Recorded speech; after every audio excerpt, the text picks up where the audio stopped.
My role at Red Forge Technologies, it turned out, didn't quite fit into Triumph Energy Corporation's plans. Caroline Ainsworth, during a brisk Zoom call, explained the impending restructuring of my department. I'm Tristan Walker, 47 years old, and for 13 years I served as the Senior Director of Development at Red Forge, a Boulder, Colorado-based company. Over those years, I single-handedly built systems and guided teams that propelled us from humble startup beginnings to a highly respected player in the renewable energy sector.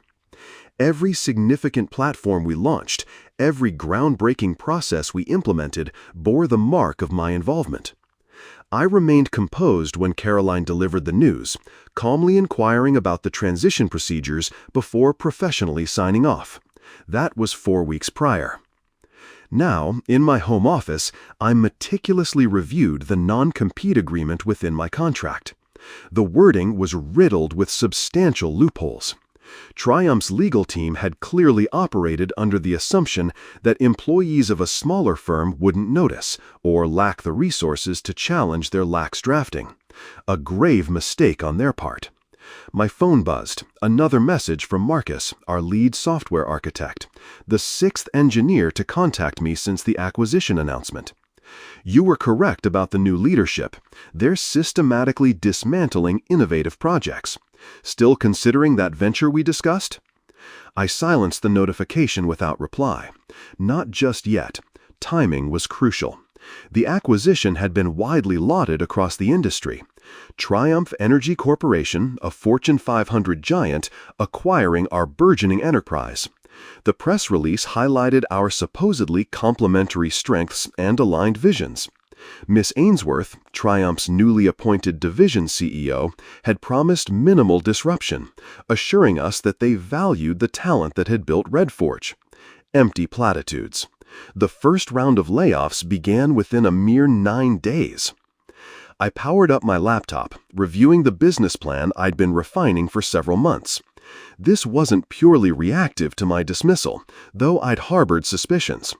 I'd observed the company's trajectory shifting even before the acquisition. The focus had irreversibly turned from innovation to short-term quarterly profits. When Triumph extended their offer, our executive team practically stumbled over each other in their eagerness to accept. That excessive enthusiasm should have served as a major red flag. In the kitchen, I brewed coffee, gazing at the whiteboard mounted on the wall. It displayed Red Forge's key clients, their challenges, and the solutions our team had meticulously crafted.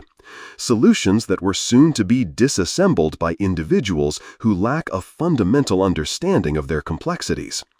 Beneath the client names was a list of 6 exceptional engineers, the best minds at Red Forge, each of whom I'd personally mentored. They were now privately seeking my counsel, querying my future plans. I hadn't responded yet because my strategy wasn't fully formed, but it was rapidly nearing completion. I joined Red Forge when it was just 10 individuals operating out of a repurposed warehouse. The founder, Arthur Peterson, envisioned revolutionizing commercial energy monitoring, but lacked the technological expertise to fully realize his vision. I provided that expertise, building our first successful product while working 80-hour weeks, a period that ultimately strained and ended my marriage. "You're completely devoted to that company," my ex-wife had remarked during our final acrimonious argument. Sadly, she wasn't incorrect. For over a decade, I consistently declined offers from larger corporations with superior compensation packages. Arthur made me feel genuinely valued. "This is your company too, Tristan," he often reassured me. While we lacked formal equity agreements, a mistake I now fully acknowledge, there was always an implicit promise that unwavering loyalty would be rewarded upon the company's success. Then Arthur faced serious health challenges 5 years prior, prompting his son, Thomas, to assume leadership. Thomas possessed an MBA from a prestigious institution, but lacked his father's passion for the work. His primary focus shifted towards making Red Forge an attractive acquisition target rather than building a sustainable, long-term enterprise. The company culture underwent a dramatic transformation. Innovation goals were replaced by a relentless focus on quarterly metrics. When I voiced my concerns during executive meetings, Thomas would offer a polite nod before skillfully changing the subject. "We'll discuss this further later, Tristan," became his ubiquitous response. We never did. 7 months before the acquisition, I overheard Thomas in the conference room with 2 Triumph executives, openly discussing which departments would become redundant post-acquisition. My team was at the top of their list. That evening, I began sketching out what would eventually evolve into the foundation for Apex Dynamics, a competing firm built on principles that Red Forge had abandoned. I maintained a high level of performance, kept my plans confidential, and patiently waited. If they chose to retain me, I would remain loyal. If not, I had a viable alternative already in place. The first indication that my position was genuinely vulnerable emerged when Caroline scheduled individual meetings with every department head except myself. I was then excluded from strategic planning emails. Finally, David from Human Resources requested a quick chat regarding team structure. Nevertheless, I continued updating documentation, training junior engineers, striving to make myself indispensable, or so I believed. 2 days before my termination, Caroline requested access to my project archives and development roadmaps. I promptly and thoroughly supplied everything, maintaining a professional demeanor throughout. The Zoom call lasted precisely 8 minutes. She was oblivious to the fact that while she was explaining my severance package, I was simultaneously texting Marcus, "Time to discuss that project, dinner at my place, 7 p.m. tomorrow." 5 engineers arrived. Each shared a similar narrative. Marginalized by the new leadership, their innovations shelved, their concerns dismissed. They were simply awaiting someone to lead the creation of something better. The pivotal moment arrived during Caroline's initial company-wide presentation. 7 weeks after the acquisition, with 52 employees already laid off, she stood on the stage that had once showcased our technical triumphs, unveiling Triumph's integration roadmap. "Red Forge's systems will be phased out over 18 months, she declared, as we transitioned to Triumph's enterprise architecture. The architecture she referenced was at least 4 years out of date. Our team had specifically developed alternative solutions because Triumph's approach proved inadequate for the sophisticated needs of modern clients. Now, they were discarding our innovations to force-fit their outdated framework." In the audience, I watched the remaining engineers exchange knowing glances. They grasped the implications. Years of dedicated work erased. Client needs ignored. The very innovations that had made Red Forge a desirable acquisition target were now being dismantled. I refrained from speaking during the Q&A, resisting the urge to challenge Caroline's assertions about synergies and economies of scale. I simply observed who readily agreed with her statements and who avoided eye contact, staring intently at their notebooks. Following the meeting, I sat in my car in the parking garage for nearly an hour, the engine off, contemplating the situation. This wasn't merely about my job loss. It was about something I had helped build being systematically destroyed by individuals who failed to comprehend its true value. That evening, I finalized the business plan I'd been developing. What had begun as a contingency plan was now rapidly becoming a reality. I established a secure messaging group with the 5 engineers who had visited my home after my termination. If you're committed to building something superior, I have a proposition. Discretion is paramount. All 5 responded instantaneously. For the subsequent 4 weeks, we met in the evenings at my house. We identified the flaws in Triumph's strategy, the missed opportunities, and the clients most likely to be dissatisfied with the imposed changes. We meticulously documented what made our Red Forge system superior and how we could evolve it further without infringing upon intellectual property laws. I utilized my severance package to secure a modest office space and filed the necessary paperwork to establish Apex Dynamics. The name was deliberately chosen to convey a sense of ascent, of rising above the limitations of Red Forge's current state. The day after receiving my final paycheck from Triumph, I received a message from Thomas Peterson. "I hear you're starting something new. We should talk before you take any rash decisions." I chose not to respond.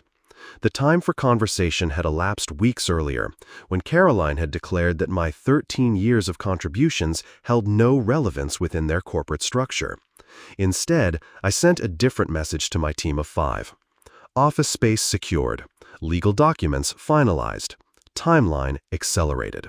5 affirmative replies arrived within minutes. I closed my laptop and gazed at the framed photograph on my desk, the original Red Forge team from 13 years prior. Arthur's arm was around my shoulder, both of us grinning at the first working prototype. "This one's for you, Arthur. We'll do it right this time." 3 months after launching Apex Dynamics, we secured our first major client, Stellar Manufacturing, a mid-sized production facility that had been a loyal Red Forge client for years. Their operations director, Benjamin, had collaborated closely with me on custom solutions tailored to their specific energy management needs. Triumph's integration team doesn't comprehend our requirements, Benjamin explained during our pitch meeting. They're constantly trying to force us into their standardized package. We presented our new platform, built upon Red Forge's core principles, but with considerable improvements.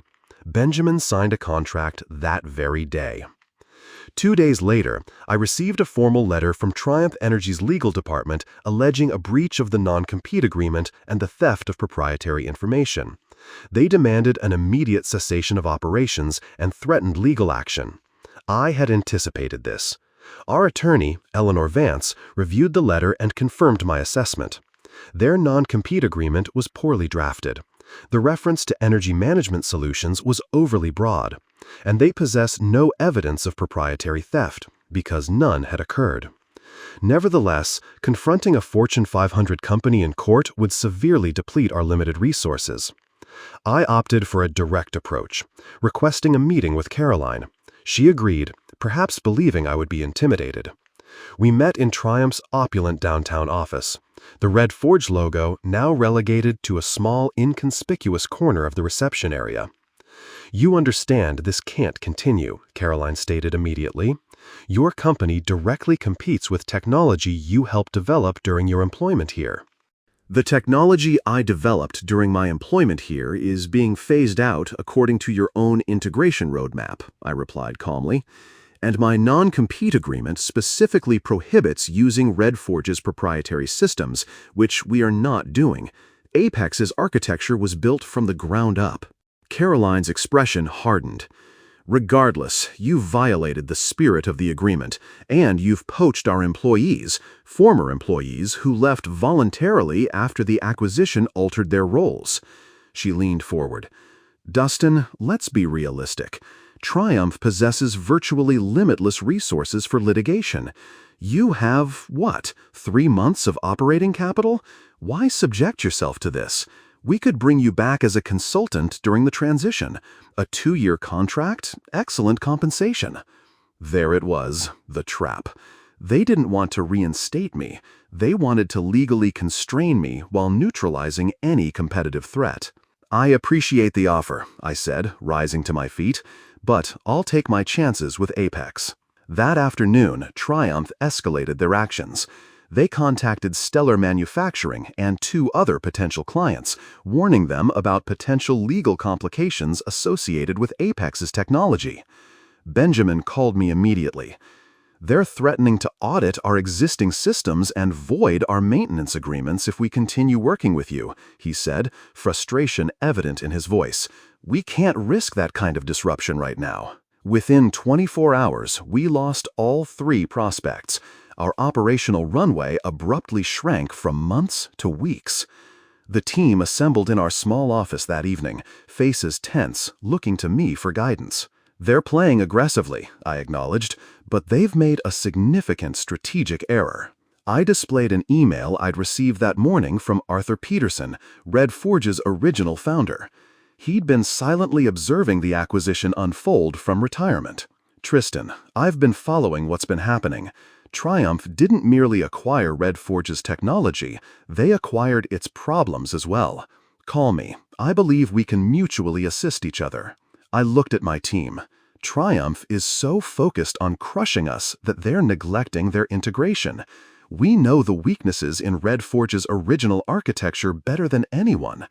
Harold says they're already experiencing system failures with key clients. Marcus nodded slowly, comprehension dawning on his face.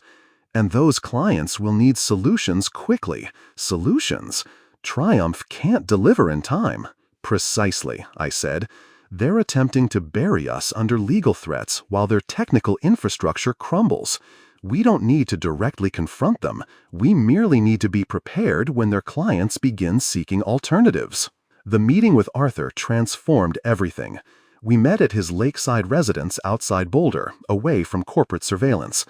At 72, he moved more slowly than during our time together at Red Forge, but his mind remarkably sharp. Tristan, I've been following what's been happening. Triumph didn't merely acquire Red Forge's technology, they acquired its problems as well. Call me. I believe we can mutually assist each other. I looked at my team. Triumph is so focused on crushing us that they're neglecting their integration. We know the weaknesses in Red Forge's original architecture better than anyone. Harold says they're already experiencing system failures with key clients. Marcus nodded slowly, comprehension dawning on his face. And those clients will need solutions quickly. Solutions? Triumph can't deliver in time. Precisely, I said. They're attempting to bury us under legal threats while their technical infrastructure crumbles. We don't need to directly confront them. We merely need to be prepared when their clients begin seeking alternatives. The meeting with Arthur transformed everything. We met at his lakeside residence outside Boulder, away from corporate surveillance. At 72, he moved more slowly than during our time together at Red Forge, but his mind remarkably sharp. They didn't acquire Red Forge solely for the technology, Arthur explained, spreading documents across his dining table. They acquired it for the client contracts, particularly the Zenith Energy Group account. Zenith was our largest client, a regional utility provider serving 3 states. Their contract alone represented 35% of Red Forge's annual revenue. What Triumph fails to understand is that Zenith's infrastructure requirements are unique, Arthur continued. Their grid management system underwent extensive customization. You led that project, Tristan. I nodded. 4 years of development. It nearly burned out my entire team to get it right. Arthur slid a confidential memo across the table. Internal Triumph communications forwarded by a board member who remained loyal to him. They're promising Zenith seamless integration while planning to force them onto standard Triumph architecture. The timeline is impossible. The memo detailed a 6-month migration schedule for a system that had taken us 4 years to build. Worse, it dismissed specific requirements as unnecessary customizations that would be standardized. Zenith's CEO isn't yet aware, Arthur said quietly. But when they commence implementation and the limitations become apparent, I completed his sentence. Zenith will experience service disruptions, potentially regulatory issues if they can't maintain the required reporting. Exactly. And here's what Triumph doesn't realize. The contract I negotiated with Zenith includes performance guarantees, substantial penalties for systems that don't maintain 99.9% uptime. This was the critical piece of information I hadn't known. Triumph hadn't merely acquired our company. They'd inherited obligations they couldn't fulfill. No wonder they were so aggressive about silencing Apex. They feared we might approach Zenith before their integration failures became glaringly obvious. But there was something else in Arthur's expression, a personal element to his involvement. "Why are you helping us?" I asked directly. "Triumph compensated you handsomely for the acquisition." Arthur's gaze hardened. They did. Then they used clauses in the agreement to devalue the final payment based on integration costs. Thomas didn't understand what he was signing, the deal that made headlines. We received about 65% of that figure, and my son's stake was wiped out entirely. There it was. Triumph had manipulated the acquisition to pay less than promised, employing complex financial mechanisms that Thomas hadn't detected. They hadn't simply discarded the Red Forge team. They'd defrauded the founders as well. "Does Thomas know you're speaking with me?" I asked. Arthur shook his head. Thomas accepted a position with Triumph's corporate development team. He believes he's being groomed for executive leadership. His voice carried the weight of fatherly disappointment. He'll learn eventually. As I drove back to Denver, a new understanding solidified. This wasn't simply about my termination or Triumph's poor business decisions. It was systematic corporate predation. Identifying smaller companies with valuable client relationships, acquiring them under false pretenses, extracting what they desired, and discarding the rest. The engineers they dismissed, calculated losses. The promises they broke, negotiating tactics. The technologies they dismantled, inconvenient complications. I pulled into my driveway, sitting in silence for several minutes, processing the implications. Then I called Marcus. "Contact the team. Meeting at the office tomorrow, 7 a.m. We need to accelerate development of our Zenith-compatible system. And I need you to retrieve every document we have on their grid architecture."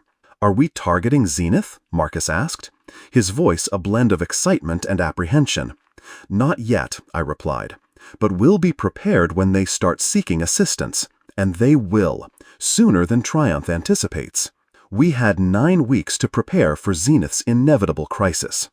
The team worked tirelessly, developing a platform that could seamlessly integrate with Zenith's existing infrastructure while providing the improvements they would soon desperately need. Arthur, leveraging his industry contacts, subtly began raising questions at energy sector conferences regarding the technical difficulties of mandated system migrations. The conversation was unfolding precisely where we needed it, within the professional circles where Zenith's technical leaders participated. The first significant crack appeared 6 weeks into our preparations. Triumph initiated the first phase of Zenith's system migration and immediately encountered the problems we'd foreseen. 3 substations experienced monitoring failures, creating gaps in regulatory compliance data. Zenith's Chief Technology Officer, Victoria Parker, publicly described the issues as anticipated transition challenges. But privately, according to Arthur's contacts, she was furious. 2 weeks later, when the second phase resulted in a 5-hour reporting blackout across an entire service region, the situation escalated. Zenith issued a formal notice of deficiency to Triumph, triggering the performance guarantee clauses. Triumph's response was revealing. They attributed the blame to inherited architectural limitations from Redforge, attempting to establish a narrative to void the performance guarantees by claiming the original system was faulty. This was the opening we needed. I drafted a comprehensive technical analysis demonstrating how the failures originated not from Redforge's original architecture, but from Triumph's incompatible integration approach. Arthur personally delivered this document to Victoria Parker. 3 days later, I received a text from an unknown number. "Coffee tomorrow, 2 p.m., Lakeside Cafe." It was signed simply CTO. When I arrived at the cafe, Victoria was already seated in a corner booth. She went straight to the point. "Your analysis aligns with our internal findings," she said quietly. "Triumph is attempting to force us onto their system to avoid maintaining our customizations. The regulatory risks are unacceptable." "You have options," I replied cautiously. "Do I? Our contract with Triumph is binding. Breaking it would trigger penalties exceeding our annual technology budget." "Unless Triumph is in material breach due to performance failures," I suggested, "which your legal team is likely exploring right now." Victoria's subtle smile confirmed my assumption. "We would still require an immediate alternative. Regulatory reporting can't wait for a new vendor selection process."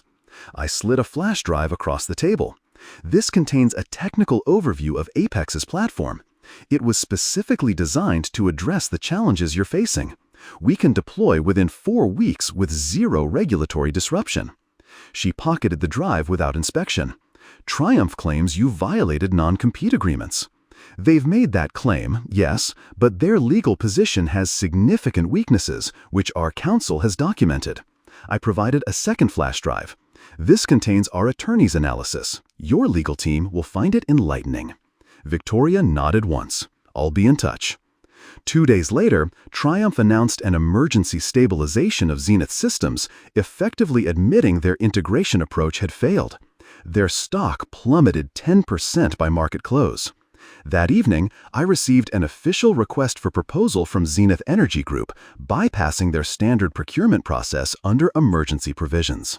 I gathered our team. This is it. Zenith needs a solution immediately, and we've built exactly what they require. Everything we've worked for culminates in this proposal. Marcus looked around the room at our small but determined team. Should we be concerned about Triumph's response when they realize what's happening? I shook my head. They've created their own crisis. Now they'll have to watch us resolve it. The Zenith board meeting was scheduled for 10 a.m. on a Thursday. By 10:45 a.m., my phone rang. "Unanimous approval," Victoria said without preamble. "Expedited contract execution. We need implementation to begin on Monday." Within the hour, our attorney confirmed the contract was clean, no hidden clauses or traps. Zenith had agreed to our full implementation fee plus a 5-year maintenance agreement. The figures were substantial enough to secure Apex's future for years. More importantly, the contract included specific indemnification against Triumph's potential legal claims. Zenith's attorneys had reviewed our position and confirmed what we already knew. Triumph's non-compete claims couldn't withstand serious scrutiny. The news spread through the industry by mid-afternoon. Triumph's stock dropped another 15%. Their legal team immediately filed for an emergency injunction to block our contract. The hearing was scheduled for Monday morning, the same day our implementation was set to begin. When we arrived at the courthouse, Triumph had 5 attorneys present, led by their chief counsel. Caroline sat behind them, her expression a mask of controlled fury. The judge reviewed the filings efficiently, then looked directly at Triumph's team. "Your non-compete agreements appear to prohibit the use of proprietary RedForge systems, but evidence suggests Apex developed independent architecture. Furthermore, Zenith's filing demonstrates an urgent public interest in maintaining utility service reliability." She denied the injunction without further deliberation. As we exited the courtroom, Caroline intercepted me in the hallway. "This isn't over," she said quietly. "Triumph doesn't lose." I met her gaze steadily. This was never about winning or losing. It was about building something that actually works. I walked past her to where my team waited. Together, we left to begin the implementation that would secure both Zenith systems and Apex's future. The quiet victory felt complete. 20 months after the Zenith contract, Apex Dynamics had grown to 32 employees.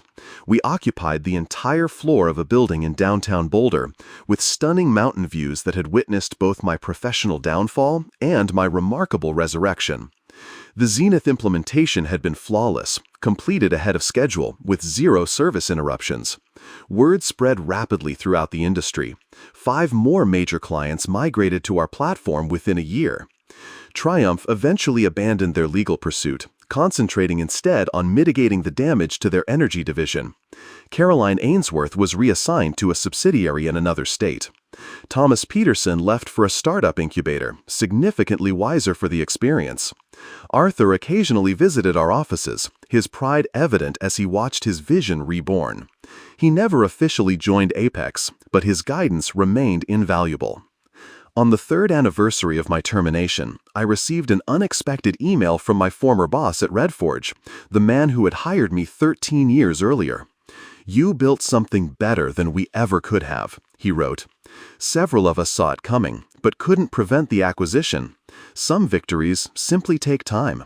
I closed my laptop and walked to the conference room where our team was celebrating the completion of a new module.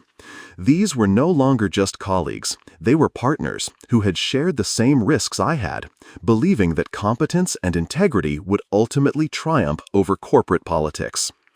Later that evening, I stood alone on my deck at home, watching the sunset paint the mountains. The bitter taste of betrayal had faded, replaced by something unexpected: gratitude.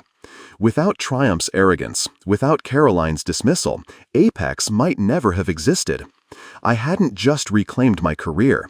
I'd built something more closely aligned with my values than Redforge could ever have become under Triumph's control. Sometimes being forced out of the wrong place is precisely what you need to discover the right one.